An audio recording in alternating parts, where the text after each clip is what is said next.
감사합니다. 오늘은 2022년 12월 25일 성탄절을 맞이해서 성탄의 정신, 이 마음을 품으라 라는 제목으로 빌립보서 2장 5절부터 11절 말씀을 나눠보도록 하겠습니다. 빌립보서 2장 5절부터 11절 말씀입니다. 너희 안에 이 마음을 품으라. 곧 그리스도 예수의 마음이니 그는 근본 하나님의 본체시나 하나님과 동등됨을 취할 것으로 여기지 아니하시고 오히려 자기를 비워 종의 형체를 가지사 사람들과 같이 되셨고 사람의 모양으로 나타나사 자기를 낮추시고 죽기까지 복종하셨으니 곧 십자가의 죽으심이라. 그러므로 하나님이 그를 지극히 높여 모든 이름 위에 뛰어난 이름을 주사 하늘에 있는 것들과 땅에 있는 자들과 땅 아래에 있는 자들로 모든 무릎을 예수의 이름에 꿇게 하시고 모든 입으로 예수 그리스도를 주라 시인하여 하나님 아버지께 영광을 돌리게 하셨느니라. 아멘.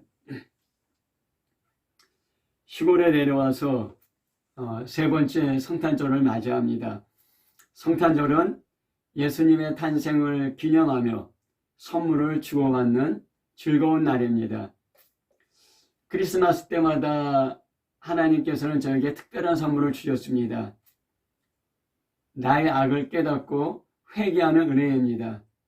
2020년에는 그 가족 관계에서 제가 깨닫지 못했던 저의 악을 깨닫고 제가 떨면서 회개했던 기억이 납니다. 그리고 회개했을 때 얼마나 제 안에 그 기쁨과 평강이 넘쳐 흘렀는지 지금도 기억이 납니다. 2021년에는 제가 어떤 사건에서 피해자라고 생각했는데 내가 피해자가 아니라 내가 가해자였구나. 그것을 깨닫게 됐습니다. 그러면서 또 하나님 앞에 회개하는 시간을 가졌습니다. 2022년 올해는 제가 다른 사람에게 행한 그 악에 대해서 그 사람이 얼마나 심한 아픔과 고통을 받았는지 하나님께서 제가 그 사람 입장에 대해서 그 고통과 아픔을 느끼게 했습니다. 정말 제가 그 무자비한 말과 무자비한 그런 태도로 큰 아픔을 주었는데 물론 내가 잘못했구나 하고서 회개했습니다. 하지만은 정말 저의 무자비한 말과 태도가 그 상대방에게 얼마나 큰 아픔과 상처와 절망감과 깨어진 마음을 줬는지 저는 그걸 그 사람 입장에서 느끼지 못했습니다. 그런데 하나님께서 그 사람 입장이 되어서 그 사람이 받은 아픔과 고통과 절망과 깨어짐을 제가 느끼게 했을 때 저는 하나님 앞에 아무런 할 말도 없었습니다. 제가 지은 그 태도가 내가 잘못했구나 하고서 그냥 회개했지만 그 죄가 얼마나 큰 아픔과 고통을 주었는지 제가 깨닫게 되며 또 그것이 하나님 앞에 얼마나 큰 죄인지 깨닫게 되면서 하나님 앞에 아무런 말도 못하고 그냥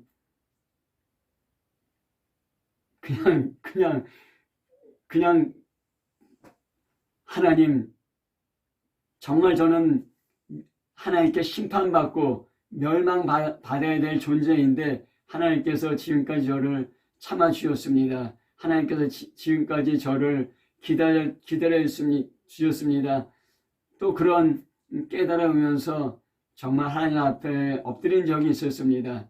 그러면서 제 안에 그 찬송가 그 257장이 계속 흘러나왔습니다. 금이나 은같이 없어질 보배로 속죄함 받은 것 아니요. 거룩한 하나님 어린 양 예수의 그 피로 속죄함 받았네. 나 같은 죄인이 용서함 받아서 주 앞에 옳다함 얻음은 확실히 믿기는 어린 양 예수의 그 피로 속죄함 받았네. 거룩한 천국에 올라간 후에도 죄속한 은혜의 찬송을 기쁘게 부르는 어린 양 예수의 그 피로 속죄함 받았네. 이 찬송이 계속 울려나오고 또 제 입으로는 찬송을 불렀습니다. 그러면서 제 안에 참 그런 가벼움과 또 평안함을 느끼게 되었습니다. 단지 내가 잘못했구나 깨닫고 회개하는 것과 상대방이 받은 아픔과 고통을 상대방과 같이 느끼고 또 회개하는 것은 이건 하늘과 땅 차이였습니다. 회개의 깊이가 달라지는 것이었습니다. 하나님께서 보여주셔야 볼 수 있고 깨닫게 해주셔야 깨달을 수 있는 것이었습니다. 참 그러면서 하나님이 참 나를 오래 참아주셨구나, 나를 오래 기다려주셨구나, 오히려 그럼에도 불구하고 자비를 베풀어 주셨고 긍휼을 베풀어 주셨구나, 그런 것을 깨닫게 되었습니다.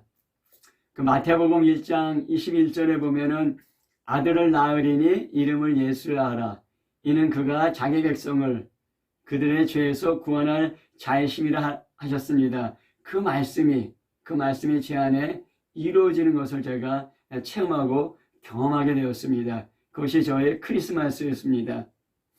그러면서 예수 탄생이라는 가장 큰 선물을 주신 성탄의 정신이 무엇인가, 이것을 지금 성탄절 설교로 해야겠다는 마음을 갖게 되었습니다.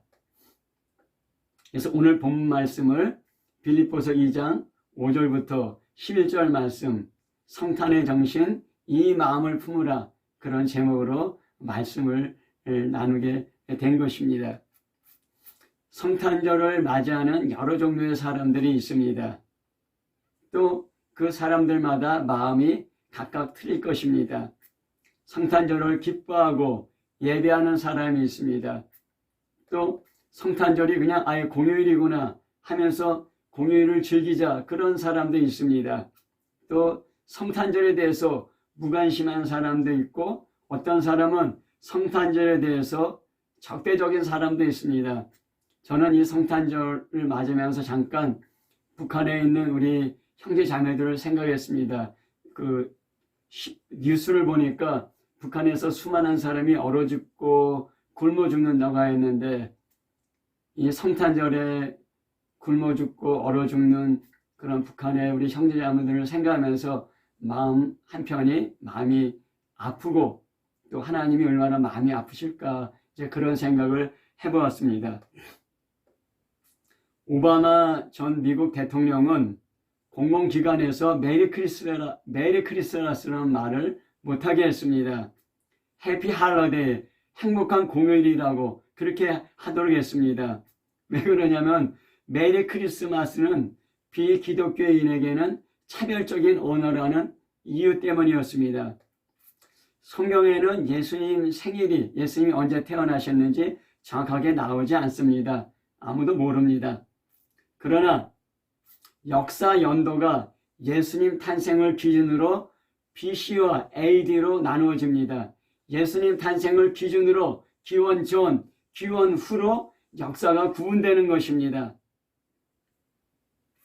역사 연도 자체가 예수 성탄, 크리스마스를 기준으로 나누어지는데 차별적 언어라고 메리 크리스마스를 사용하지 말라는 것은 참 왜곡된 인본주의, 교만한 인본주의라는 생각이 들었습니다.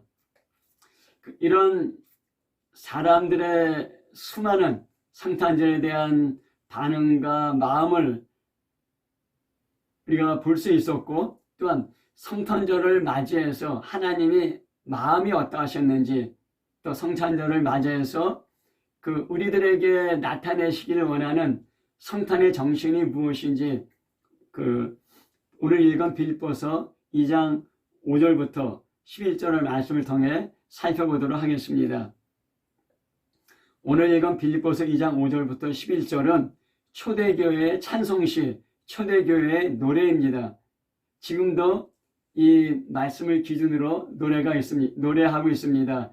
이 마음을 품으라 그리스도 예수 이 마음을 품으라 그리스도 예수 그는 근본 하나님의 본체시나 하나님과 동등됨을 취하지 않고 사람의 모양으로 나타나 십자가에서 죽으셨네.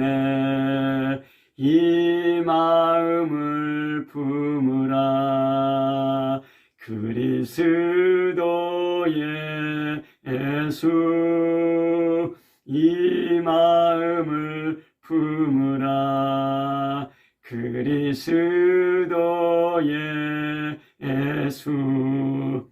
제가 또 지금 이 찬송을 부르면서 참 마음이 겸손해지고 가난해지고 그리고 감사가 넘치는 것을 다시 한번 느낄 수가 있었습니다. 이 찬송시는 예수님의 탄생만을 노래한 것이 아닙니다. 예수님의 탄생과 예수님의 십자가 죽음과 예수님의 부활을 다 같이 노래하고 있습니다. 우리가 기독교에 그 세 형제가 있는데 개신교와 천주교와 그리스도 정교회입니다.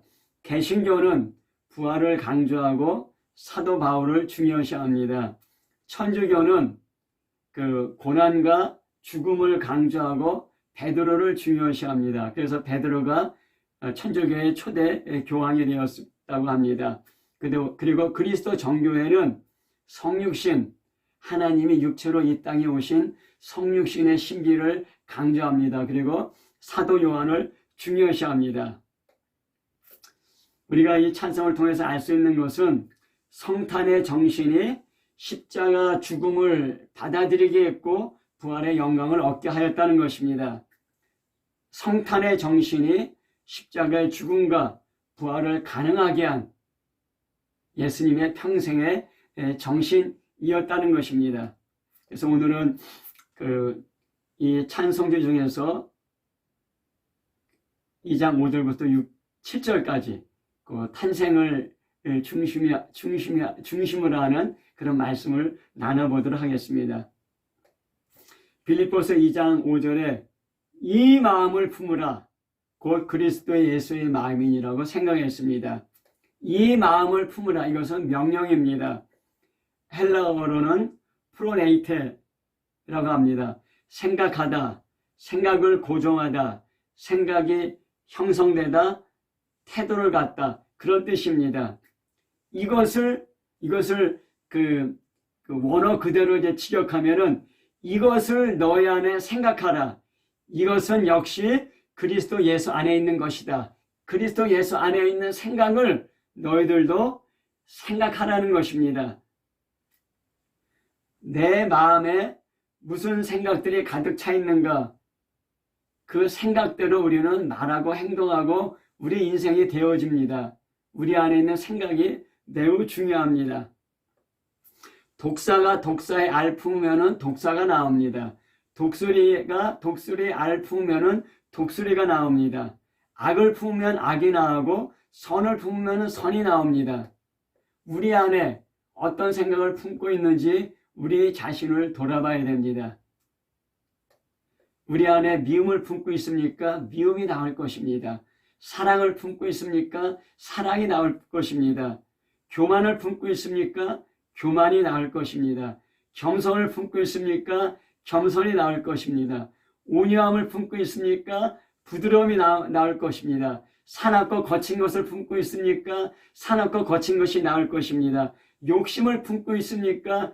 욕심이 나올 것입니다. 절제와 자기 절제를 품고 있습니까? 그러면 절제가 나올 것입니다. 이 마음을 품으라고 그리스도 예수의 마음이니 합니다.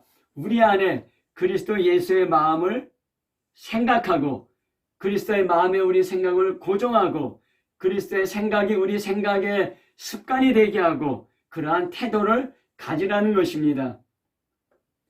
그리스도 안에 있는 생각, 빌립보서 2장 6절, 7절, 8절에 보면은 네 가지를 말하고 있습니다. 그 네 가지 중에서 그리스도께서 하지 않은 것 한 가지, 그리고 그리스도께서 하신 것 세 가지를 말하고 있는데, 오늘 이 말씀은 하나님께서, 예수님께서 하신 것보다 하지 않으신 것을 먼저 강조하였고, 그리고 맨 먼저 2장 6절에 그런 근본 하나님의 본체시나 하나님과 동등됨을 취할 것으로 여기지 아니하시고, 이렇게 했습니다.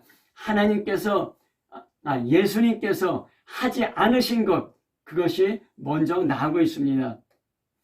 예수님은 근본 하나님의 본체라고 했습니다. 이 본체라는 것은 밖으로 드러난 모습입니다. 보이지 않는 영이신 하나님이 이 땅에 육체로 오셔서 자기 모습을 드러냈습니다. 그분이 육체로 오신 하나님 예수님입니다. 예수님은 하나님이라는 것입니다. 그래서 고린도후서 4장 4절에 보면은 그 중에 이 세상 신이 믿지 않는 사람들의 마음을 혼미하게 하여 그리스도의 영광의 광채가 비치지 못하게 하매니 그리스도는 하나님의 형상이라 했습니다. 그리스도는 하나님의 형상이라는 것입니다. 우리가 그 로마 시대 동전을 보면은 로마 시대 동전의 그 황제의 모습을 세간했습니다. 그것을 에이콘이라 합니다. 에이콘, 이게 형상이라는 뜻입니다. 그리스도는 하나님의 형상, 하나님의 에이콘, 하나님의 이미지, 하나님 자신이라는 것입니다. 또 골로새서 1장 15절에도 그는 보이지 아니하는 하나님의 형상이시요 모든 피조물보다 먼저 나심이라고 하였습니다. 그런데 예수님은 하나님이시고, 예수님은 하나님 자신이시고, 예수님은 하나님의 본체이셨지만은 하나님과 동등됨을 취하지 않으셨다는 것입니다. 이것이 먼저 그리스도의 마음에 제일 먼저 나오고 그리스도의 마음에 가장 기초가 되는 것입니다. 하나님과 동등됨을 취하지 않으셨다. 내가 하나님이 아니라는 것입니다. 내가 내 인생의 주인이 아니라는 것입니다. 하나님이 내 인생의 주인이시고 내 인생은 나의 것이 아니고 내 인생은 하나님의 것이라는 것입니다. 그게 하나님과 동등됨을 취하지 않은 것입니다. 우리가 그 아담과 비교하면 좀 더 명확히 알 수 있습니다. 창세기 1장 26절에 우리의 형상을 따라 우리의 모양대로 사람을 만들고, 그 사람이 아담입니다. 그들로 바다의 물고기와 하늘의 새와 가축과 온 땅과 땅에 기는 모든 것을 다스리게 하자 하였습니다. 우리의 형상을 따라, 우리 여기서 형상이라는 것이 그 히브리어로는 째렘이고 헬라어로는 에이콘, 같은 말로 썼습니다. 그러니까 하나님의 이미지를 따라, 하나님의 모습을 따라 사람을 만들었다는 것입니다. 그러니까 사람은 하나님이 아닙니다. 단지 하나님의 이미지를 따라서, 하나님의 모습을 따라서 만들어진 그 존재라는 것입니다. 좋은 예가, 짐승이 멀리서 아담을 보면은 하나님이 저기 계시네, 그렇게 얘기할 것입니다. 그런데 가까이 와서 보니까 하나님인 줄 알았는데 하나님과 비슷한 사람이구나. 그게 바로 하나님의 형상과 모양을 따라 지음받은 아담입니다. 그런데 하나님이 아담에게 동산나무의 모든 실과는 먹지만은 선악을 알게 하는 나무의 실과는 먹지 말라고 하였습니다. 너는 하나님이 아니라는 것입니다. 너는 내 인생의 주인이 아니라는 것입니다. 너는 선악의 기준이 아니라는 것입니다. 그런데 뱀의 유혹을 받아서 선악을 알게 하는 나무의 실과를 따서 먹었습니다. 내가 선악의 기준이 되겠다. 내가 하나님이 되겠다. 내가 내 인생의 주인이 되겠다. 그게 아담의 그 마음 안에 있는 생각이었습니다. 그래서 아담의 후손으로 태어난 사람들은 다 자기가 하나님이 되려 합니다. 다 자기가 자기 인생의 주인이 되려고 합니다. 그래서 내 뜻대로, 내 생각대로, 내 계획대로, 내 고집대로 살려고 합니다. 지구상에 72억의 하나님이 살고 있습니다. 각각 자기 뜻과 자기 생각과 자기 계획을 내세우니 당연히 충돌이 있고 분쟁이 있게 되는 것입니다. 하지만은 하나님 비슷하게 하나님의 이미지를 따라서 창조된 아담이 하나님 같이 되려고 또 자기가 선악의 기준이 되고 자기 인생의 주인이 되려고 하였던 아담은, 그래서 선악과를 따먹은 아담은 오히려 하나님의 심판을 받고 자기의 특권과 권리를 다 박탈당하게 되었습니다. 여기 아담과 예수님을 보면은 아담은 하나님이 아닌데 하나님이 되려고 하였습니다. 예수님은 하나님 자신인데, 하나님의 본체신데 하나님이심을 포기했습니다. 아담의 안에서 그 이기심과 교만을 볼 수 있고 예수님 안에서 겸손과 순종을 볼 수 있습니다. 아담이 하려고 했던 그것을 예수님은 포기한 것입니다. 이게 예수님이 하지 않으신 것입니다. 이것이 그리스도의 정신입니다. 그리스도의 마음입니다. 이것이 성탄의 정신입니다. 그 다음에 예수님께서 하지 않으신 것이 있고 예수님께서 하신 것이 있습니다. 빌립보서 2장 7절에 나옵니다. 오히려 자기를 비워 종의 형체를 가지사 사람들과 같이 되었고, 그래서 사람들의 모양으로 나타났습니다. 자기를 비우셨고 종의 형체를 가지셨고 사람들과 같이 되어서 사람의 모양으로 나타나신 것입니다. 자기를 비웠다. 자기가 아무것도 아닌 것이 되었다는 것입니다. 무엇을 비웠는가? 전지전능하신 하나님의 신성을 비웠다는 것입니다.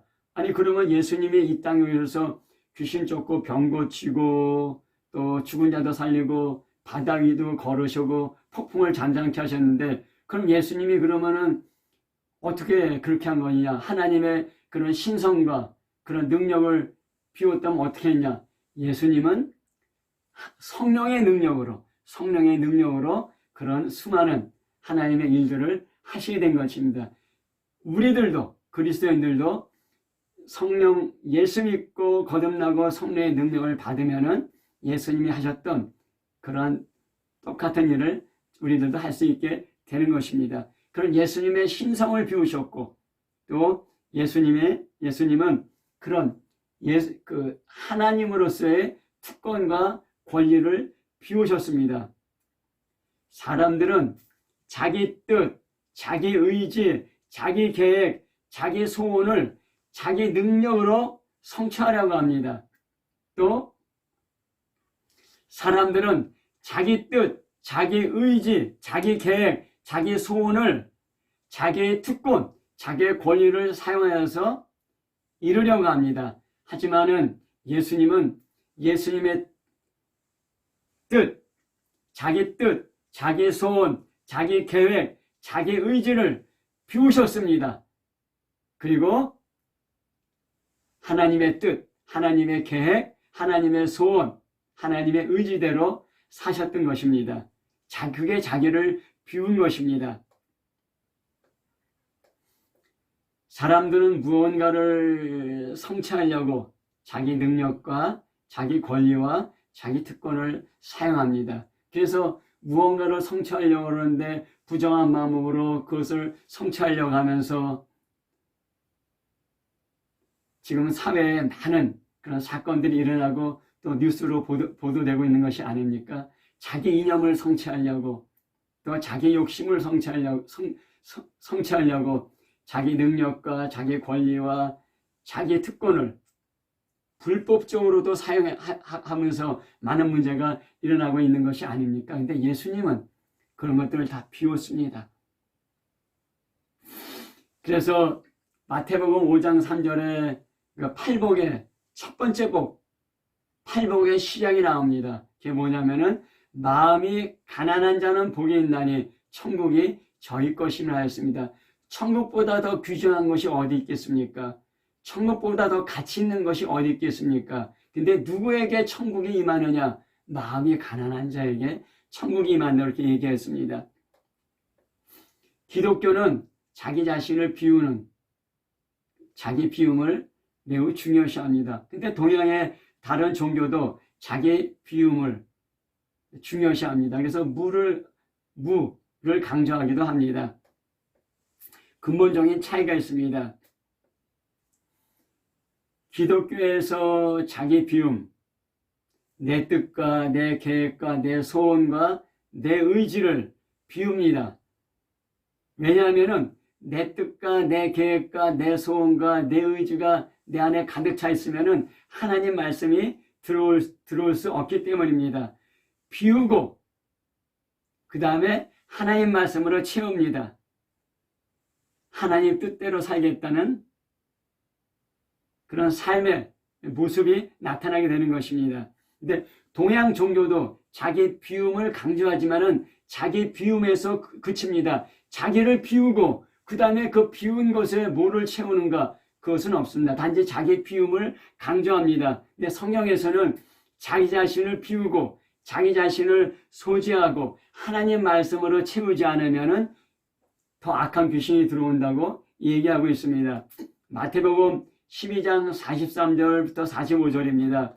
더러운 귀신이 사람에게서 나갔을 때 물 없는 곳으로 다니며 쉬기를 구하되 얻지 못하고 이에 이르되 내가 나온 내 집으로 돌아가리라 하고 와 보니 그 집이 비고 청소되어 수리되었거늘 이에 가서 저보다 더 악한 귀신 7을 데리고 들어가서 거하니 그 사람의 나중 형편이 전보다 더욱 심하게 되느니라.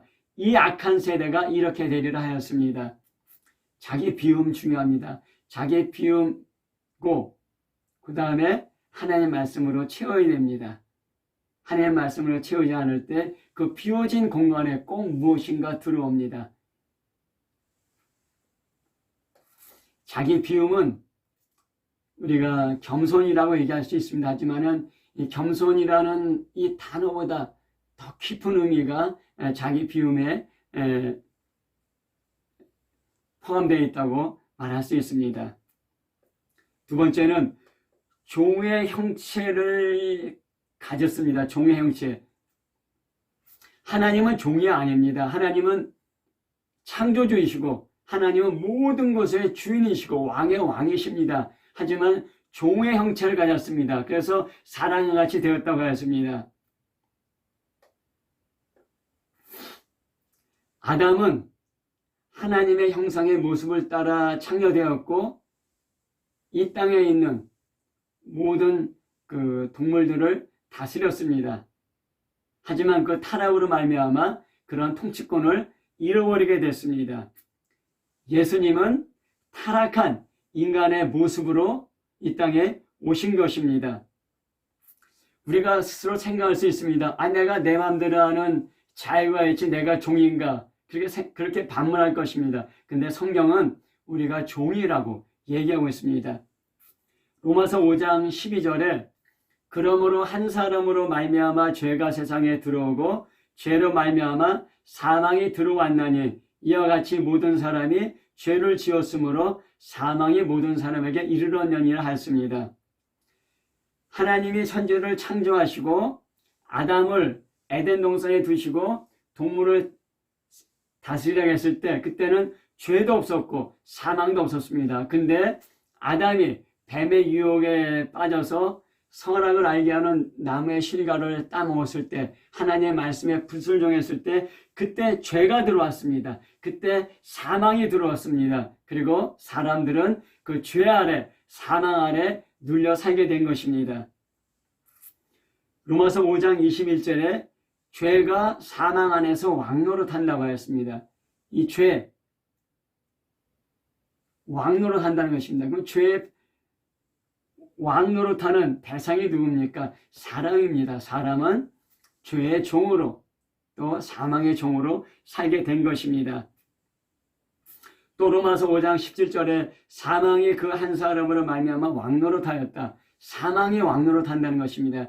죄가 왕노릇하고 죄의 결과로 사망이 왕노릇하는데 죄의 값은 사망이라고 규정한 것이 하나님의 율법입니다. 사람이 왜 죽는가? 죄 때문에 죽는다고 성경은 말씀하고 있습니다. 그래서 갈라디아서 4장 4절에 사람이 율법 아래에 낮다고 얘기합니다.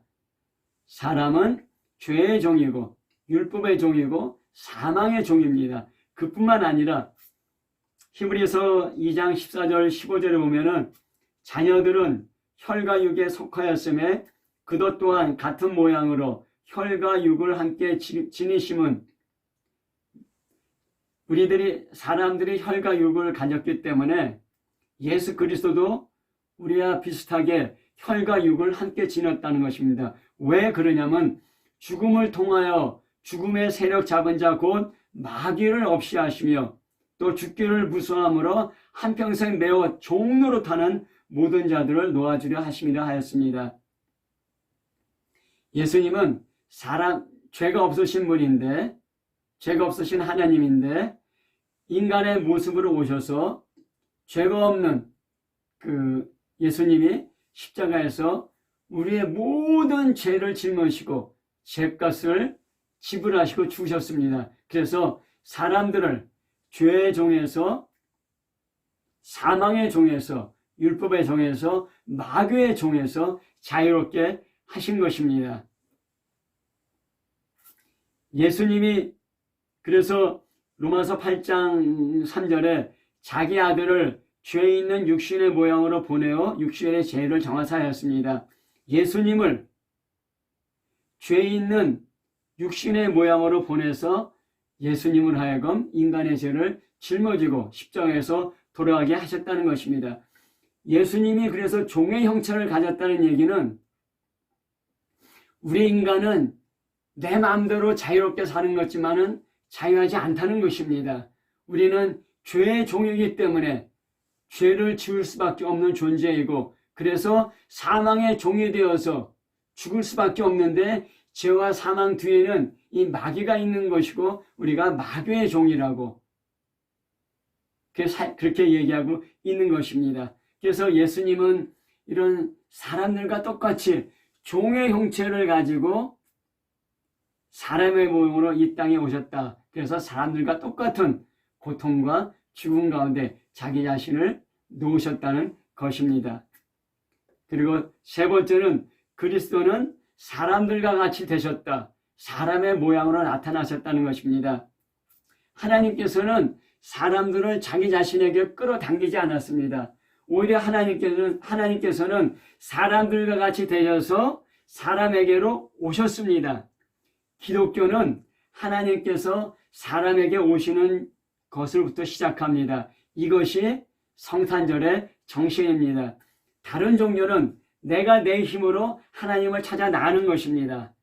근데 기독교는 하나님께서 인간의 몸으로 인간을 찾아오시는 것입니다. 참된 사랑은 상대방을 나에게 끌어당기는 것이 아닙니다. 내가 상대방에게 다가가는 것입니다. 나를 주는 것입니다. 오래 참음이 있고 기다림이 있고 온유함이 있고 관대함이 있는 것입니다. 성탄의 정신은 사랑입니다. 자기 비움과 겸손과 순종입니다. 이 성탄의 정신, 그리스도의 마음이 십자가의 죽음까지 계속 변치 않고 이어진 것입니다. 이 성탄의 정신이 예수 그리스도의 온 생애를 관통하셨고 십자가 죽음까지 이르게 하였습니다. 그래서 빌립보서 2장 8절에 사람의 모양으로 나타나사 자기를 낮추시고 죽기까지 복종하였으니 곧 십자가의 죽으심이라 하였습니다. 사람들은 변하기 쉽습니다. 조금 성공하면 교만해지고 실패하면 낙심하고 절망합니다. 이해관계 때문에 친구가 원수가 됩니다. 그러나 예수님의 이 성탄의 정신은 변치 않으셨습니다. 끝까지 자기를 낮추시고 죽기까지 복종하였으니 십자가의 죽음이었습니다. 예수님의 자기 비움의 첫 단계가 하나님의 그 본체이신 예수님이 자기 자신을 낮추고 사람의 육체로 이 땅에 오신 것이라면, 자기 비움의 두 번째 단계는 십자가에서 죽으신 것입니다. 여기까지가 성탄의 정신입니다. 그리스도께서 하신 일입니다. 그런 예수 그리스도를 하나님께서 부활시키시고 지극히 높이시고 모든 이름을 예수 이름에 끓게 하시고 모든 입으로 예수 그리스도를 주라 시인하여 하나님 아버지께 영광을 돌리게 하였습니다. 제가 어떤 목사님의 간증을 들은 적이 있습니다. 그 목사님이 자기 친구가 그 양 잡는 것을 구경하러 가자 해서 시골에 양 잡는 것을 구경하러 갔습니다. 양이 있는데 목에다 칼을 푹 찔러내니까 양이 그냥 아무 소리도 안 하고 있다 그냥 욱 하고 그냥 쑥 쓰러졌습니다. 근데 그 옆 마을에서 돼지를 잡는 그런 일이 있었는데, 돼지를 잡는데 돼지가 얼마나 그냥 빽빽거리면서 온 동네를 시끄럽게, 온 동네를 아주 그냥 소란스럽게 하는지 몰랐습니다. 윽 하고 죽는, 아무 소리 없이 순하게 죽는 양의 모습, 꽥꽥꽥꽥 꿀꿀거리면서 온 동네를 시끄럽게 하고 소란스럽게 하는 돼지의 모습, 비유가 됩니다. 예수님은 어린 양으로서 하나님 말씀에 순종하고 자기 뜻과 자기 계획과 자기 소원과 자기 야심이 아니라 하나님의 뜻과 하나님의 계획과 하나님의 말씀을 따라 자기 자신을 내주셨고, 자기의 권리를 주장하지 않으셨고, 자기의 신성을 주장하지 않으셨고, 그 양과 같이 십자가에서 아무 소리 하지 않고 돌아가신 것입니다.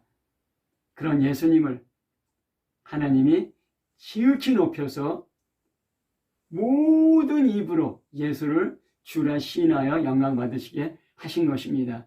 예수님의 탄생의 정신, 자기 비움, 겸손과 순종과 사랑, 이 예수 그리스도의 정신, 이것이 바로 성탄의 정신이라고 할 수 있습니다. 말씀을 맺겠습니다. 빌립보서 2장 5절부터 11절의 찬송시를 통해서 성탄의 정신, 그리스도의 마음이 무엇인지 알 수 있습니다. 나는 하나님이 아니다. 나는 내 인생의 주인이 아니다. 하나님이 내 인생의 주인이다. 하나님 앞에 나의 뜻, 나의 의지, 나의 계획, 나의 소원, 나의 고집을 포기하는 것입니다. 비우는 것입니다. 하나님 앞에 자기 자신을 비우고 겸손하게 복종하는 삶이 바로 그리스도의 마음이요, 그리스도의 정신입니다. 예수 믿고 구원받는다. 그 말을 우리가 자주 듣습니다. 또 자주 합니다. 이게 무슨 뜻입니까? 예수님이 내 죄를 짊어지고 십자가에서 물과 피를 흘렸기 때문에 예수 믿으면은, 예수님을 받아들이면은 죄 용서함 받고 의인으로 칭함받는다는 것입니다. 그런데 그뿐만이 아닙니다. 예수 믿고 구원받는다는 것은 성령으로 내 영혼이 거듭나는 것입니다. 그리스도께서 성령으로 내 마음에 들어오시는 것입니다. 그리스도의 마음으로 다시 탄생하는 것입니다. 이것이 거듭남이고 중생입니다. 내가 내 인생의 주인 아니고 그리스도께서 내 인생의 주인 되시는 것입니다. 나를 중심으로 하는 삶이 아니라 그리스도를 중심으로 하는 삶이 시작되는 것입니다. 그리고 이러한 삶이 평생에 죽을 때까지 이루어지는 것, 그것이 바로 예수 믿고 구원받는다, 그리스도인이 된다는 의미입니다. 우리가 이 그리스도의 마음, 이 마음을 평생에 품어야 합니다. 하지만은 현대사회의 풍조는 그리스도의 마음과 반대로 갑니다. 자기 자신을 무언가로 채워라, 자기 성취, 자기 확신, 자기 야망을 자극합니다. 그리스도가 아니고 나 중심입니다.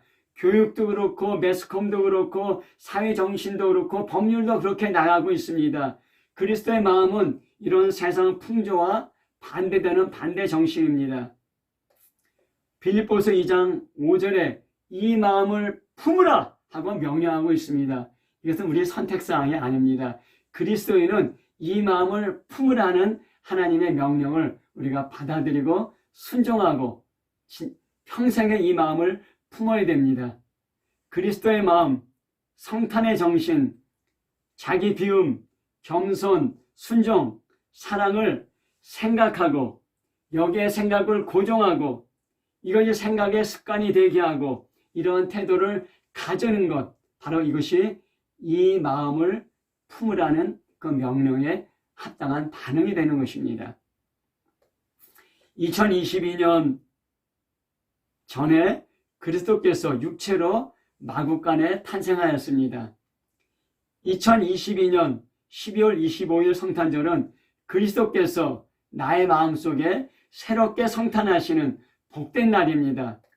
평생에 그리스도의 마음, 성탄의 정신으로 사시는 참된 그리스도인 되시기를 예수 이름으로 축복합니다. 아멘.